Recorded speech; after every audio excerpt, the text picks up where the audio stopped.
మీ పేరు చెప్పండి.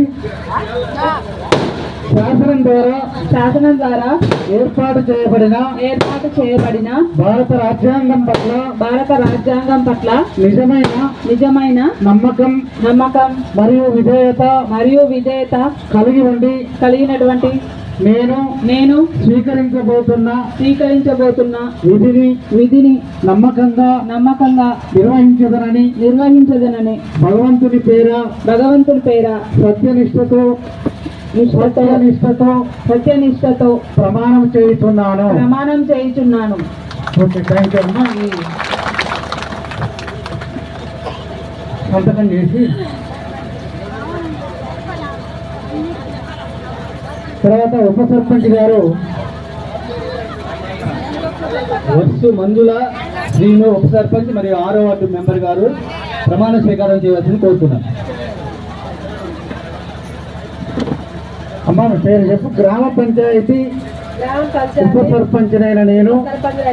మీ పేరు చెప్పండి. నా పేరు ఓర్సు మంజుల అను నేను శాసనం ద్వారా ఏర్పాటు చేయబడిన భారత రాజ్యాంగం పట్ల నిజమైన నమ్మకం మరియు విధేయత కలిగి ఉండి నేను స్వీకరించబోతున్న విధిని నమ్మకంగా నిర్వహించదనని భగవంతుని పేర సత్యనిష్టతో ప్రమాణం చేస్తున్నాను.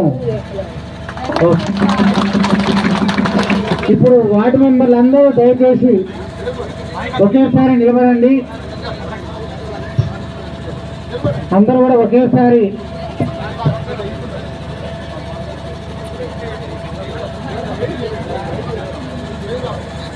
చేయి ముందుకు పెట్టండి. ఉప సర్పంచ్ గారు కూడా అందరూ నేను అన్న దగ్గర మీ పేరు చెప్పుకొని చెప్పాలండి. గ్రామ పంచాయతీ చందుపట్ల వార్డు మెంబర్ అయిన నేను. మీ పేరు చెప్పుకోండి. శాసనం ద్వారా ఏర్పాటు చేయబడిన భారత రాజ్యాంగం పట్ల నిజమైన నమ్మకం మరియు విధేయత కలిగి ఉండి నేను స్వీకరించబోతున్న విధిని నమ్మకంగా నిర్వహించదనని భగవంతుని పేర సత్యనిష్టతో ప్రమాణం చేస్తున్నాను. Okay, thank you. ఈ కార్యక్రమాన్ని ఉద్దేశించి గౌరవ శాసనసభ్యులు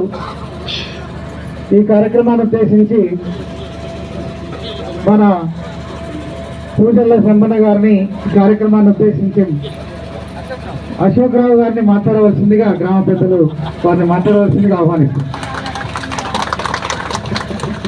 ఈనాటి మన ప్రమాణ స్వీకారోత్సవానికి ఇచ్చేసినటువంటి మన శాసనసభ్యులు గౌరవనీయులైనటువంటి మన చందుపట్లకు చాలా అత్యంత ఆప్తున్నటువంటి వేముల వీరేశం అన్న గారికి మరియు ఎంపీపీ గారికి మరియు జమ్మన్న గారికి మరియు అక్కగారికి, అలాగే ఈరోజు కొత్తగా ప్రమాణ స్వీకారం చేసినటువంటి మన గ్రామ సర్పంచ్ లత గారికి, ఉప సర్పంచ్ మంజుల గారికి పేరు పేరున ప్రతి ఒక్క వార్డు మెంబర్కు ఇక్కడికి ఇచ్చేసినటువంటి పెద్దైన ప్రతి ఒక్కరికి నా నమస్కారం, చిన్నలకు నా ఆశీస్సులు.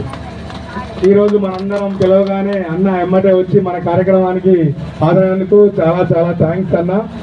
ఈరోజు మా కార్యక్రమాన్ని మీరు పిలవచ్చినందుకు చాలా హ్యాపీగా ఉన్నది. అలాగే మీరు ప్రమాణ స్వీకారం చేసిండ్రు. ప్రమాణ స్వీకారం చేయగానే సరిపోదు, మీ మీద చాలా బాధ్యత ఉంటాయి. మేమందరం మీ మీద ఎన్నో ఆశలు పెట్టుకొని మిమ్మల్ని గెలిపించడం జరిగింది. మా ఆశలకు అనుగుణంగా మీరు పనిచేయాల్సిన అవసరం ఉంటుంది. మన గ్రామం యొక్క అభివృద్ధి కోసం మీరందరూ కలిసికట్టుగా పనిచేయాలి, ఒక టీమ్గా పనిచేయాలి. అందరూ కలిసికట్టుగా పనిచేసి మన గ్రామాన్ని అభివృద్ధి వైపు తీసుకుపోతారని చెప్పి నేను నమ్మకంతో ఈ ఉపన్యాసం ఇచ్చినటువంటి పెద్దలందరికీ కృతజ్ఞతలు తెలియజేస్తున్నాను. అన్న థ్యాంక్స్, అందరికీ థ్యాంక్స్.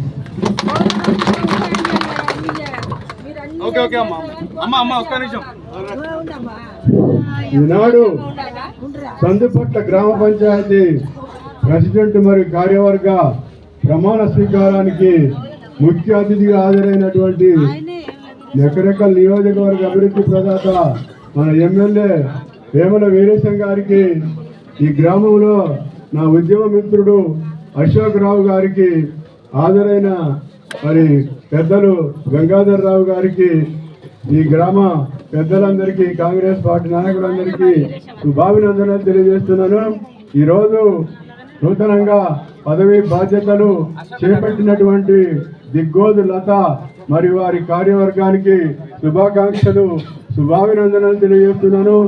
ఎంతో గొప్ప దూరదృష్టితో ఎమ్మెల్యే వేముల వీరేశం రాష్ట్ర ముఖ్యమంత్రి వేముల రేవంత్ రెడ్డి గారి ఆశయాలకు అనుగుణంగా సమాజంలో ఉన్నటువంటి సబ్బండ వర్ణాలకు సాధికారత కల్పించాలి, అధికారంలో భాగం చేయాలనే భాగంగా ఈరోజు ఇక్కడ దిగ్గోజు లతను నిలబెట్టి విజయవంతంగా గెలిపించినందుకు వారి దూరదృష్టికి, వారి సమదృష్టికి మరొకసారి వారిని అభినందిస్తూ, ఈ గ్రామంలో కొత్తగా మరి దిగ్గోజు లత సర్పంచ్ అయింది.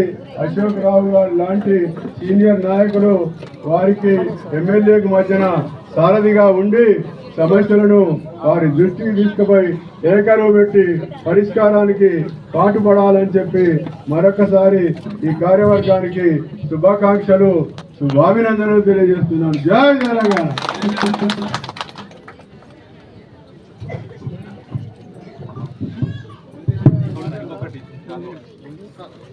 ఈరోజు నూతన పాలకవర్గ చందుపట్ల గ్రామ పంచాయతీ సర్పంచ్, ఉప సర్పంచ్ మరియు వార్డు మెంబర్ల ప్రమాణ స్వీకారానికి ముఖ్య అతిథిగా విచ్చేసిన మన నగరకల్ ముద్దుబిడ్డ గౌరవనీయులు శాసనసభ్యులు వేముల వీరేశం గారికి స్వాగతం, సుస్వాగతం తెలియజేస్తూ, అదేవిధంగా ఈ కార్యక్రమంలో పాల్పంచుకుంటున్న పెద్దలు గౌరవనీయులు పూజర్ల శమ్మన్న గారు, మార్కెట్ చైర్మన్ గారికి, అదేవిధంగా పేరున్న అందరికీ, ఇక్కడ ఉన్న అధికారులకు, ముఖ్యంగా కాంగ్రెస్ కార్యకర్తలకు, వీరేశం అభిమానులకు, అక్క చెల్లెలకు అందరికీ పేరున నా నమస్కారాలు, కృతజ్ఞతలు తెలియజేస్తున్నా. ఈ పాలక వర్గానికి సర్పంచ్ గారికి, దిగ్గోజు లత వెంకటాచారి గారికి, ఉప సర్పంచ్ వర్సు మంజులా శ్రీను గారికి, వార్డు మెంబర్లందరికీ ఈ ప్రమాణ స్వీకారం సందర్భంగా వాళ్ళకు నా యొక్క శుభాకాంక్షలు తెలియజేస్తున్నా. అదేవిధంగా ఈ గ్రామంలో నిజంగా కూడా అన్న వేముల వీరేశం అన్న ఎమ్మెల్యేగా గెలిచినప్పుడు కూడా అత్యధిక మెజార్టీ 1400 మెజార్టీ ఇచ్చిన ఊరుని అన్న గుండెల్లో పెట్టుకున్నాడు. మళ్ళొకసారి అన్న అవకాశం ఇచ్చి మీ ముందుకు సర్పంచ్ అభ్యర్థిని నిలబెడితే మీరు మళ్ళా అదే నమ్మకంతో 800 మెజార్టీ ఇచ్చి అన్న గౌరవాన్ని ఈ నియోజకవర్గాలను అత్యధికంగా కాపాడిందంటే ఒక చందుపట్ల గ్రామ ప్రజలే అని నేను తెలియజేస్తున్నా. కాబట్టి అన్న గుండెల్లో మీ ఊరు ఎప్పటికీ నిలిచిపోద్ది. అభివృద్ధిలో కూడా నగరకల్ మండలంలో మీ ఊరికే ప్రధాన పాత్ర ఉంటుందని కోరుకుంటూ నాకు ఈ అవకాశం ఇచ్చిన ప్రతి అందరికీ పేరుపేరున నా నమస్కారాలు తెలియజేస్తాను. Thank you. ఈనాటి కార్యక్రమానికి సభా అధ్యక్షులు ఎంపీడీఓ గారికి, ఇక్కడికి ముఖ్య అతిథిగా విచ్చేసిన నకెర్కల్ యంగ్ అండ్ డైనమిక్ లీడర్, నకెర్కల్ అభివృద్ధి ప్రదాత అన్న వేముల వీరేశం గారికి, అలాగే బీసీ కార్పొరేషన్ మాజీ చైర్మన్ శమ్మన్న గారికి, మాజీ ఎంపీపీ బొత్స గంగాధర్ గారికి, అలాగే నూతనంగా సర్పంచ్ బాధ్యత స్వీకరించిన లతా వెంకటాచారి గారికి, ఉప సర్పంచ్ గారికి, నూతనంగా పాలక మండలి వర్గానికి, చందుపట్ల గ్రామ ప్రజలకి, ఎలక్ట్రానిక్ మీడియాకి, ప్రింట్ మీడియాలందరికీ నా యొక్క హృదయపూర్వక నమస్కారాలు. ఈరోజు సర్పంచ్గా బాధ్యత తీసుకున్న లతా వెంకటాచారి గారు ఈ గ్రామాన్ని అన్ని విధాలు అభివృద్ధి చేయాలని వారిని ఆకాంక్షిస్తూ నూతన పాలక వర్గానికి మరొకసారికి శుభాకాంక్షలు తెలియజేస్తూ ఈ అవకాశం మీ అందరికీ ధన్యవాదాలు తెలుపుతూ సెలవు తీసుకుంటున్నాం.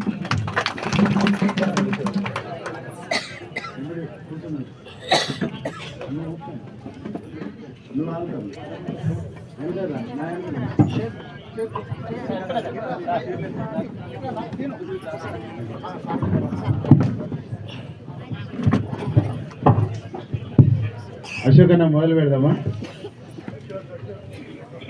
కార్యక్రమ అధ్యక్షులు స్పెషల్ ఆఫీసర్ ఎంఈఓ నాగన్న గారు, నాతో పాటు ఈ కార్యక్రమంలో పాల్గొంటున్న పెద్దలు శమ్మన్న గారు, మార్కెట్ చైర్మన్ మంజులక్క గారు, మాజీ ఎంపీపీ గంగాధర్ గారు, సింగిల్ విండో చైర్మన్ నాగలంచి వెంకటేశ్వరరావు గారు, ఎంఆర్ఓ గారు, ఈ కార్యక్రమాన్ని అన్ని తానై భుజాలపైన వేసుకొని సర్పంచ్ ఎన్నికలు నిర్వహించినటువంటి నా ఆత్మీయ మిత్రులు అశోక్ రావు సార్ గారు, అట్లాగే ఈరోజే సర్పంచ్గా ప్రమాణ స్వీకారం చేసినటువంటి లతా వెంకటాచారి గారు, వారితో పాటు ఉప సర్పంచ్ మంజుల గారు, వేదిక మీద ఉన్న వార్డు మెంబర్లందరికీ పేరు పేరున, ఇక్కడికి వచ్చినటువంటి అన్నలకు, అక్కలకు, పాత్రికేయులకు, ప్రతి కాంగ్రెస్ పార్టీ కార్యకర్తకు, నాయకునికి అందరికీ పేరు పేరున నమస్కారాలు తెలియజేస్తాను. ఈరోజు ముఖ్యంగా ప్రమాణ స్వీకారం చేసిన లతా వెంకటాచారి, అట్లాగే ఉప సర్పంచ్ మంజుల గారు, దాదాపు ఇక్కడ ఉన్నటువంటి వార్డు మెంబర్లందరూ, మీ అందరికీ ఈ గ్రామ ప్రజలు ఓటేసి ఆశీర్వదించి మిమ్మల్ని ఈ ప్లేస్లో కూర్చోబెట్టి వీరందరి మన్నలను పొందే విధంగా, వీరందరూ మంచిగా పనిచేస్తారని మిమ్మల్ని అందరినీ అభినందించే విధంగా మీరు పనిచేయాలని చెప్పేసి మనస్ఫూర్తిగా కోరుకుంటున్నాను. ఎన్నికల నాటికి రాజకీయాలు, ఈ రోజు నుంచి రాజకీయాలకు అతీతంగా గ్రామ అభివృద్ధి, వార్డుల పారిశుభ్రత, వార్డులకు సంబంధించినటువంటి సీసీ రోడ్లు, డ్రైనేజీలు విడతల వారీగా మా దృష్టికి తీసుకొచ్చి వివిధ ఫండింగ్స్ని తీసుకొచ్చి అభివృద్ధి చేసుకోవాల్సినటువంటి బాధ్యత మీ అందరిపైన ఉందని చెప్పి నేను మీ అందరికీ కోరుతాను. ఎందుకంటే మనకు ప్రజాప్రతినిధిగా ఈ గ్రామంలో ఇంతమంది జనం ఉంటే మీ వరకే ఈ అవకాశం వచ్చింది. మీరు ఈ అవకాశాన్ని సద్వినియోగం చేసుకొని పలానా పీరియడ్లో మనం గెలిపించుకున్న ప్రజాప్రతినిధులు బాగా పనిచేసిరని ఈ గ్రామ ప్రజలకు గర్వపడేటువంటి పద్ధతుల్లో, గర్వంగా చెప్పుకునేటువంటి పద్ధతుల్లో మీ పని విధానం ఉండాలి, మీరు పనిచేయాలని చెప్పేసి మీ అందరికీ నేను విజ్ఞప్తి చేస్తున్నాను. మీరు ఈ గ్రామ సర్పంచులుగా, ఉప సర్పంచులుగా, వార్డు మెంబర్లుగా ప్రజల మీద పెత్తనం అనేటువంటిది కాకుండా ప్రజలకు ఒక సేవకులుగా మీరు పనిచేయాలి. అట్లా పనిచేస్తారనేటువంటి నమ్మకం, విశ్వాసం నాకు ఉన్నది. దాంతోపాటు నేను ఎన్నికల్లో వచ్చినప్పుడు అక్కడ 2-3 కమ్యూనిటీ హాల్ల బిల్డింగ్స్ చూసినాను. ఇట గౌడ సంఘం సంబంధించి అసంపూర్ణంగా మెలుగున్నది, అటు వడ్డేరు సంఘం సంబంధించి అసంపూర్ణంగా మెలుగున్నది, ఇక్కడ మన వివేకానంద యువజన మండలికి సంబంధించినటువంటి బిల్డింగ్ అసంపూర్ణంగా ఉన్నది. అట్లా 2-3 యూత్ క్లబ్లకు సంబంధించి ఎస్టిమేట్ వేసి తీసుకొచ్చి ఇచ్చారు. జనవరి నెలలో వాళ్ళందరికీ ఫండింగ్స్ రిలీజ్ చేసి ఆ పనులు ప్రారంభిస్తానని చెప్పేసి నేను ఆనందిస్తాను. దాంతోపాటు మన ఊరికి వస్తున్నటువంటి బ్రిడ్జి బాగా డ్యామేజ్ అయింది. ఆ బ్రిడ్జి ఒకటి ఇమీడియట్ చేయించుకోవాలి. రేపు నేను ముఖ్యమంత్రి గారి దృష్టికి, మంత్రి గారి దృష్టికి రేపు వెళ్తున్నాను. తీసుకొచ్చి ఇమీడియట్లీ ఆ బ్రిడ్జి ఒకటి చేయించేటువంటి ఒక పని మనం చేసుకున్నాం. దాంతో పాటుగా అక్కడి నుండి మనం మండలాపురం వరకు దీన్ని డబుల్ రోడ్డు పెట్టేస్తే, డబుల్ రోడ్డు చేసుకుంటే కొంచెం మనకు వెహికల్ ఎక్కువ రాకపోకలు ఇబ్బంది లేకుండా ఉంటుంది. ఆ డబుల్ రోడ్డు చేయించుకోవాలనేటువంటి ఒక ఆలోచన నాకుంది, తప్పకుండా చేపిస్తాం. దీంతో పాటు ఇందిరమ్మ ఇల్లు సంబంధించినటువంటి దాదాపు మీ ఊర్లో నియరెస్ట్ 100 వరకు పడతాయని చెప్పారు. 2వ విడత ఫిబ్రవరి, మార్చిలో బడ్జెట్ సమావేశాల తర్వాత 2వ విడత మనకు ఇండ్లు వస్తాయి. ఆ 2వ విడత వచ్చినటువంటి ఇళ్లలో 100% మీ ఊరికి ఎన్ని ఇండ్లు కావాలన్నా అన్ని ఇండ్లు ఇచ్చేటువంటి బాధ్యత తప్పకుండా చేస్తాం. దాంతోపాటు కొన్ని అంతర్గత రోడ్లు, ఇంకా మనం గూడెలకు పోయే రోడ్లు ఒకటి ఉన్నాయి. ఆ గూడెలకు పోయే రోడ్లతో పాటు మనము బండపాలకు సంబంధించినటువంటి రోడ్డు, ఎప్పుడు మనము అక్కడ రాములవారి కళ్యాణం చేస్తాం. ఆ కళ్యాణానికి ఇక్కడి నుంచే దేవుళ్ళను మనము ఉత్సవ విగ్రహాలను తీసుకొని పోతాం. కాబట్టి ఆ రోడ్డు ఒకటి కూడా కంప్లీట్ చేస్తాం. మీ అందరికీ నేను ఎన్నికల్లో ఇచ్చిన ప్రతి మాటను నెరవేర్చేటువంటి బాధ్యత నాది. ఇక్కడ నేను ఉండేది ఎక్కడికెళ్ళనే పక్కనే మీ ఊరు కాబట్టి ఇక్కడ ఉండే అన్నలకు, అక్కలకు అందరికీ నా విజ్ఞప్తి ఏంటంటే, మీకు ఏ సమస్య ఉన్నా నేరుగా ఇక్కడ ఉండే సర్పంచ్, వార్డు మెంబరు, ఉప సర్పంచ్, నాయకులతో పాటుగా ఇక్కడ ఉండే అన్నలు, అక్కలు, ఇట కమ్యూనిస్టు సోదరులు కూడా భాగస్వాములయ్యి దీంట్లో ఎన్నికల్లో పాల్గొన్నారు. మీ అందరికీ నేను చేసే రిక్వెస్ట్ ఏంటంటే, ఏ సమస్య ఉన్నా, ఎవరికి ఏ సమస్య ఉన్నా, అది హాస్పిటల్ సమస్య అయినా, విద్యాపరమైన సమస్య అయినా, అనారోగ్య సమస్య అయినా, ఏదన్నా ఇంకా కుటుంబం సంబంధించిన ఇబ్బందులు, ఏ సమస్య ఉన్నా నా దృష్టికి తీసుకురండి. నేరుగా నా దృష్టికి తీసుకురండి. నా శక్తి మేరకు, చేతనైనంత మేరకు మీ సమస్య పరిష్కారం కోసం నేను తోడ్పాటునిస్తాను, చేయితనిస్తానని చెప్పేసి మీ అందరికీ నేను విజ్ఞప్తి చేస్తాను. నేను ఈ మండలంలో అత్యధికంగా ఇష్టపడేది మీ గ్రామం. అట్లా ప్రతి మండలంలో 1-2 గ్రామాలకు సంబంధించినటువంటి నేను బాగా అభిమానం ఉంటుంది, అభిమానం కూడా గ్రామాల మీద ఉంటుంది. కాబట్టి నాకు మీ గ్రామం మీద ఉన్నటువంటి అభిమానంతో, మీ గ్రామం మీద ఉన్నటువంటి ప్రేమతో నేను మీకు చెప్పేటువంటిది, ఏ సమస్యనో నా నోటీస్కి తీసుకురండి, తప్పకుండా పరిష్కారం చేసేటువంటి బాధ్యత నాకు. పరిష్కారానికి మార్గాన్ని అన్వేషించే అమ్మ కోతుల విషయం చెప్పి నేను నగరకల్లో 2 సార్లు పట్టించిన కోతులు. ఏమవుతుందంటే మనం పట్టించినటువంటి వాళ్ళే ఈ ఊర్లో పట్టిన తర్వాత వేరే ఊర్లో తీసుకొచ్చి పలానా ఊర్లో మనం పట్టినాం కానీ మళ్ళీ తీసుకొచ్చి వదిలిపోతాం. నగరకల్లో దాదాపు 10 లక్షల వరకు ఖర్చు పెట్టాం, మళ్ళీ పక్క ఊర్లలో తీసుకొచ్చి వదిలిపెట్టాం. అంటే మనం ఇప్పుడు ఉన్నవి పట్టి బయటికి పంపిస్తే వేరే కాడ పట్టి ఇక్కడ వదిలినవి కొంచెం అగ్రెసివ్గా దాడి చేసేటువంటి బెదిరిపోయి ఉంటాయి. కాబట్టి అట్లాంటి ఇబ్బంది ఉన్నది. ఈ కోతులకు సంబంధించి తొలగించడానికి మన ఒక్కూరు కాదు, చాలా ఊర్లలో సమస్య ఉంది. దీన్ని ఏం చేద్దాం అనేటువంటి ఒక ఆలోచన చేస్తుంది. తప్పకుండా దానికి ఒక పరిష్కార మార్గం కోసం ప్రయత్నం చేస్తాం. పరిష్కార మార్గాన్ని కూడా కనుక్కుందామని చెప్పేసి తెలియజేస్తాం. మీ అందరికీ 2 విషయాలు, మీ అందరికి కూడా ఒకటే చెప్తాము. ఇండ్లు, డ్రైనేజీలు, సీసీ రోడ్, ఇవన్నీ 1 by 1 తప్పకుండా నేను పరిష్కారం చేస్తాను. దాంతోపాటు మన స్కూల్ను కూడా ఎంఏఓ నాగన్న గారు ఉన్నాడు. మన స్కూలు దాదాపు చుట్టుపక్కల ఊర్లకు మనది ఒకనాడు సెంటర్, స్కూల్కు గ్రౌండ్ ఉంది. ఈ స్కూల్ను కూడా మనం కాపాడుకోవాల్సిన బాధ్యత, దీన్ని బాగా బలోపేతం చేసుకోవాల్సినటువంటి బాధ్యత. మీ స్కూల్ని బాగా స్ట్రెంథన్ చేసుకుంటాం. మా పిల్లల్ని, మా ఊరి పిల్లల్ని ఈ స్కూల్కే తోలుతాం, ప్రైవేట్కి తోలం. కానీ ఇక్కడ చదువు బాగుండాలి, చదువు గొప్పగా ఉండాలి, ప్రైవేట్ స్కూళ్ళకు ధీటుగా ఇక్కడ విద్య ఉండాలంటే అది నాది బాధ్యత, ఇక్కడ ఉన్న ఎంఈఓ నాగన్నది బాధ్యత. కానీ ఇక్కడ ఉండేటువంటి యూత్ కూడా మీరు కొంచెం పూనుకొని, మీరు కొంచెం సిద్ధపడి పిల్లలకు ఫీజులు 50,000, 20,000, 30,000 ఈ ఫీజులకు సంబంధించిన భారం తగ్గుతుంది. ఈ స్కూల్ని గొప్పగా తీర్చిదిద్ది ప్రైవేటు స్కూళ్ళకు ధీటుగా మా కాడ గొప్పగా చదువు వస్తుందనే పద్ధతిలో తీర్చిదిద్దే బాధ్యత ఎంఏఓ గారిది నాది. ఈ స్కూళ్ళకు పిల్లల్ని పంపించే బాధ్యత మీకు తీసుకోండి. మీకు ఒకటే ఉదాహరణ చెప్తాను. నగరకల్ హై స్కూల్లో ఎంఏఓ నాగన్న గారు కానీ మేము కాన్సన్ట్రేషన్ చేసిన తర్వాత 700 మంది విద్యార్థులు ఉన్నారు. ఆ 700 మంది విద్యార్థులు అద్భుతంగా చదువుకుంటాం. ఇప్పుడు మేము కూడా ఇంకొక ప్రయత్నం చేస్తున్నాం. ఈ నియోజకవర్గంలో 12-13 స్కూళ్ళను తీసుకొని 6th క్లాస్ నుంచి మన గవర్నమెంట్ స్కూల్లో ఐఐటి ఫౌండేషన్ సంబంధించినటువంటి కాన్సెప్ట్ని మేము తీసుకొస్తున్నాం. దానికి కావాల్సిన బుక్స్, టీచర్ల జీతాలు నేను చూస్తానని చెప్పిన నాగన్న గారు ఆ ప్రయత్నం చేస్తాం. మీరు కూడా మీ స్కూల్ని బాగా స్ట్రెంత్ను పెంచండి. ఒక 150-200 మంది స్ట్రెంత్ను పెంచండి. అన్ని విధాలుగా దానికోసం ప్రయత్నం చేసేటువంటి బాధ్యత నాకు. ఎక్కడైనా మీరు ఒకటే ఆలోచించేయండి. ప్రభుత్వం ఉంటుంది, ప్రభుత్వం సంబంధించినటువంటి నిధులు ఇస్తుంటుంది, ప్రభుత్వం సంబంధించినటువంటి అడ్మినిస్ట్రేషను మనకు కావాల్సినటువంటివి ఇస్తుంటుంది. కానీ ఇక్కడ ఉండే ఇన్స్టిట్యూట్స్ను, ఇక్కడ ఉండే వ్యవస్థల్ని కాపాడుకోవాల్సినటువంటి బాధ్యత, రక్షించుకోవాల్సినటువంటి బాధ్యత, బలోపేతం చేసుకోవాల్సినటువంటి బాధ్యత ప్రజలపైన కూడా ఆధారపడి ఉంటుంది. మనము స్కూళ్ళలో విద్యా కమిటీలు వేసినాం. విద్యా కమిటీల డ్యూటీ ఏంటంటే సమాజానికి, స్కూల్కి ఈ మధ్యన కనెక్టివిటీని పెంచడమే వారి యొక్క డ్యూటీ. ఆ ప్రయత్నం మీరు చేస్తే సంవత్సరానికి నాకు తెలిసి ఫస్ట్ ఎల్కేజీ, యూకేజీ, నర్సరీ నుంచి 10th క్లాస్ వరకు నాకు తెలిసి మీ ఊరి నుంచి 30-40 లక్షల నుంచి 50 లక్షల వరకు ఫీజులు కడుతూ ఉంటాం. ఆ 50 లక్షలు మనం సేవ్ చేసుకున్న వాళ్ళం అవుతుంది.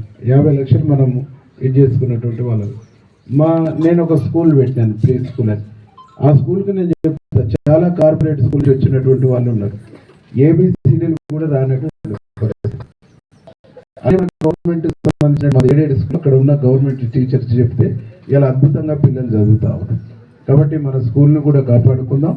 ఈ గ్రామ అభివృద్ధి కోసం తమ్ముడు వెంకటాచారి కానీ, అట్లాగే చెల్లె లత గారు కానీ, మంజుల గారు కానీ, ఇక్కడ ఉన్న వార్డు మెంబర్లు అందరూ కూడా నా ఆత్మీయులై. వీళ్ళందరికీ మీ వార్డులలో ఏ పనులున్నా తప్పకుండా నేను చేసి పెడతాను. మేము అందరం ఇది మన ఊరు అనేటువంటి ఒక ఫీలింగ్. ప్రతి ఊరికి కూడా నేను ఎమ్మెల్యేనే కాబట్టి మీ ఊరికి కూడా నేనేం చెప్పానంటే ఎమ్మెల్యే మా ఊరోడే అనేటువంటి పద్ధతుల్లో మీరు నన్ను చూస్తూ ఉన్నారు. నేను కూడా అట్లనే మీకు పనిచేస్తానని చెప్పేసి తెలియజేస్తూ నాకు సెలవు ఇవ్వాల్సిందిగా ఈ సభను ఇట్లనే కంటిన్యూ చేసుకోవాల్సిందిగా కోరుకుంటూ నేను ముగిస్తున్నా. ఎంపీడీఓ గారు మీరు మాట్లాడి ఇలా కొంచెం గైడ్ చేయండి, మాకు ఒక్కరికి సెలవు వేయండి, వేరే ఊర్లకు వెళ్ళి.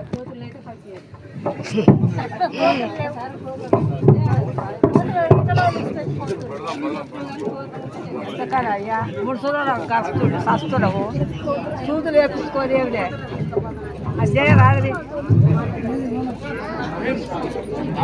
ఆడ ఉన్నాయి